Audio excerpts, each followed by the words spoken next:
January 1st hits and the gym is packed. You can barely find a free bench. Fast forward to February 1st and it's back to normal. Why does this happen every single year? Is everyone just lazy, or is their strategy fundamentally broken from day one? If you want to be part of the percentage that actually sticks around, you need to change your approach. This is video number 1 of an 8-part beginner's guide video series I will upload every Sunday from now until the end of January. Consider this the foundation that the rest of the course is built on. If you follow this series week by week, you will have everything you need. The link to the full playlist is in the description. Go save it, subscribe, and lock in, because we have a lot of work to do over the next 8 weeks. The first major reason people crash and burn is simply unrealistic expectations. We live in a world of instant gratification, where we can order food and have it at our door in 20 minutes. People tend to apply that same logic to their bodies. You might set a goal that is overly ambitious, unrealistic, and unhealthy for a short time frame. For example, trying to lose 20 kilograms of fat in 6 weeks. When you don't see massive changes in the mirror after 10 days, you get discouraged. You have to understand that physiological changes, like losing body fat and especially building muscle, take time. We are talking about visible changes happening over weeks and months, not days. If you go in expecting a sprint, you will quit when you realize it's a marathon. This leads right into the all-or-nothing mentality. This is where you view a single missed workout or one diet slip-up as a total failure. You eat one extra slice of pizza on a Sunday, decide you've ruined everything, and then abandon the gym entirely. But here's the truth. Perfect is the enemy of good. It is completely okay to miss a training day or eat a little more than you planned. The people who succeed aren't the ones who never mess up. They're the ones who don't beat themselves up over it. They accept that life happens, and they just get back on track immediately rather than waiting for a fresh start. Speaking of fresh starts, we have to talk about the Monday reset trap. This is that nagging voice in your head that says if you miss a workout on Tuesday, you might as well wait until next Monday or the first of the next month to start fresh. This is just procrastination disguised as organization. If you fall off the wagon on Wednesday morning, you get back on it Wednesday evening. There is no magic in Mondays. Constantly delaying your start prevents you from ever building the momentum you actually need. Another massive issue is a lack of specificity. A resolution like, "I want to get fit," is way too vague. It doesn't give you a clear, measurable path forward.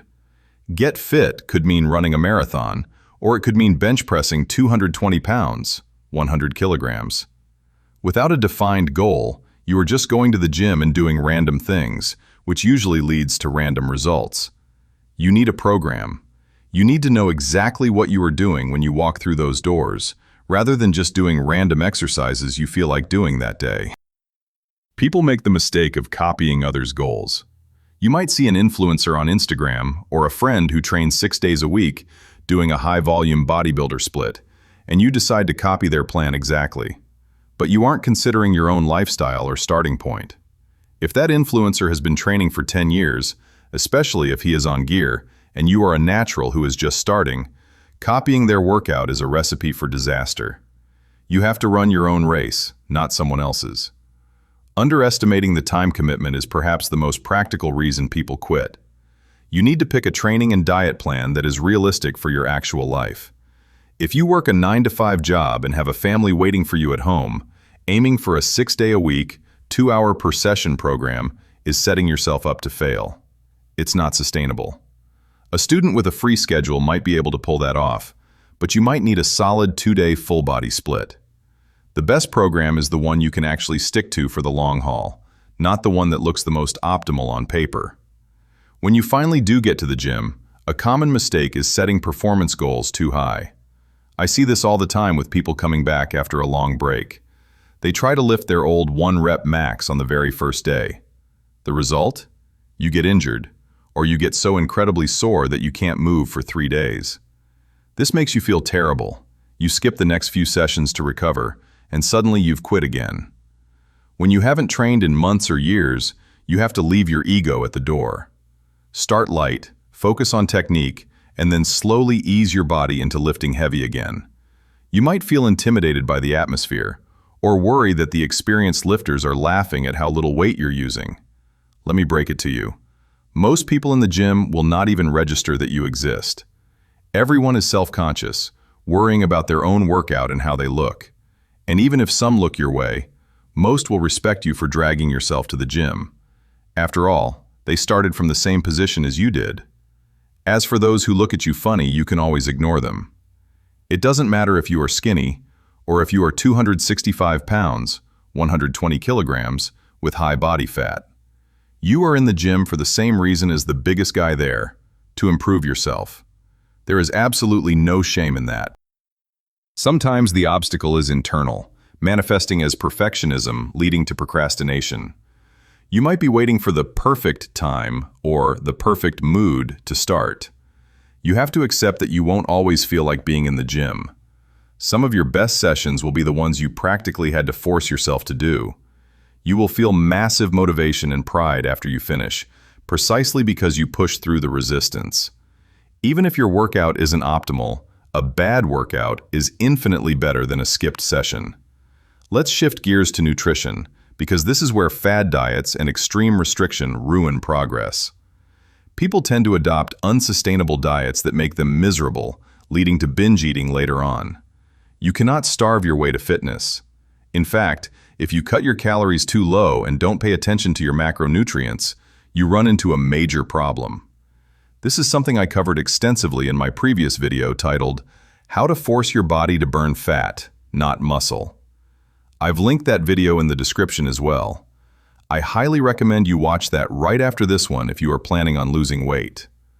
Closely related to diet is the over-reliance on supplements. While things like whey protein and creatine definitely help, they are just that, supplements. They are meant to supplement a good diet, not replace it. If your foundation of food and training is bad, no amount of pre-workout is going to save you. Another major mindset trap is treating fitness as punishment.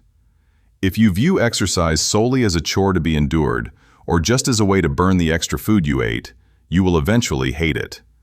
This negative mindset often comes from linking fitness only to the holiday aftermath.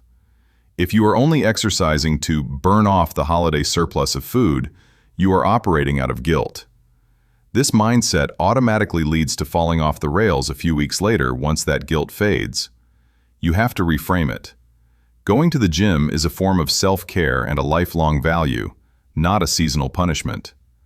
Push through that initial friction. Eventually, it becomes something you look forward to. While you are on this journey, don't make the mistake of ignoring the process. If you only focus on the final outcome, like losing 20 pounds, 9 kilograms, you will be miserable. You have to learn to enjoy, or at least respect, the daily steps required to get there. Fall in love with the ritual of packing your gym bag, the feeling of the shower after a workout, and the discipline of meal prep. You must stop ignoring mental health. Trying to push through fitness goals while neglecting underlying issues like high stress or burnout is a losing battle. If your plan is too ambitious for your current mental state, it will just add more stress to your life and lead you to quit. Your plan needs to fit your life, not the other way around. You also have to start celebrating the small wins. If you only focus on how far you have left to go, you'll get discouraged. Look at the progress you have already made. Maybe you lifted a slightly heavier weight today. Maybe you did one extra rep. Maybe you just showed up when you didn't want to. These are all victories. Celebrating them releases dopamine and keeps you motivated to keep going. Finally, a huge reason for failure is ignoring recovery. You can train as hard as you want, but you grow when you rest. Neglecting sleep, nutrition, or hydration will stall your progress and skyrocket your injury risk. If you run your body into the ground, it will force you to stop. Listen to your body. This video covered a lot of ground. I kept each point short and concise to not overwhelm you. The 7 remaining videos in this series will go a lot deeper in terms of details and will get you ready for 2026. If you want to get your nutrition dialed in specifically, go check out that video I mentioned, How to Force Your Body to Burn Fat, Not Muscle. Now that you know all the failure points, I want to hear from you. Feel free to ask questions or share your biggest struggle with dieting or training in the comments section below. I do read all of them, and if I see that you need advice, I will do my best to help you out. If you found this video useful, please give it a like and subscribe to my channel. See you next Sunday.